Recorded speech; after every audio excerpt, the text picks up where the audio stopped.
ఇవాళ తెలంగాణ మంత్రివర్గ సమావేశం కానుంది. స్థానిక సంస్థల్లో ఇంకా పెండింగ్ లో ఉన్న ఎంపీటీసీ, జెడ్పీటీసీ ఎన్నికల నిర్వహణపై స్పష్టత రానుంది.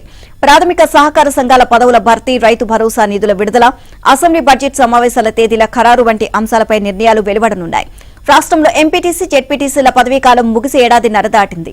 ఎన్నికలు పెండింగ్ లో ఉండిపోయాయి. ఇటీవల పంచాయతీ, మున్సిపల్ ఎన్నికల్లో అధికార కాంగ్రెస్ సత్తా చాటిన నేపథ్యంలో ఎంపీటీసీ, జెడ్పీటీసీ ఎన్నికలను నిర్వహించాలి అని ప్రభుత్వం ఆలోచనకు వచ్చింది. పరిషత్ ఎన్నికలను నిర్వహించాలి అనుకుంటే మార్చి 14 లోపే పూర్తి చేయాల్సిన పరిస్థితి ఉంది. ఆ రోజు నుంచి 10వ తరగతి పరీక్షలు ఉన్నాయి. ఎన్నికలు ఒకేసారి ఉంటే ఇబ్బంది తప్పదు. ఈ నేపథ్యంలో పరిషత్లకు ప్రత్యక్ష ఎన్నిక, పరోక్ష ఎన్నిక 10th పరీక్షలకు ముందా తర్వాత అన్న దానిపై మంత్రివర్గం చర్చించి నిర్ణయం తీసుకోనున్నట్లు తెలిసింది. ఇక ప్రాథమిక సహకార సంఘాల పదవులను నామినేటెడ్ విధానంలో భర్తీ చేయాలని ప్రభుత్వం భావిస్తోంది. దీనిపైన నిర్ణయం వెలువడనుంది.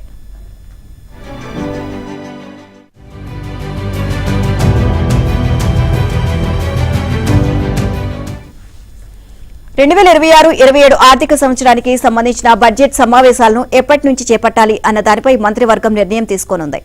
వివిధ శాఖలు, అంశాల వారీగా బడ్జెట్ పద్దులపైన చర్చించే అవకాశం ఉంది. యాసంగి రైతు భరోసా విడుదల, నిధుల సర్దుబాటుపై సమీక్షించనుంది.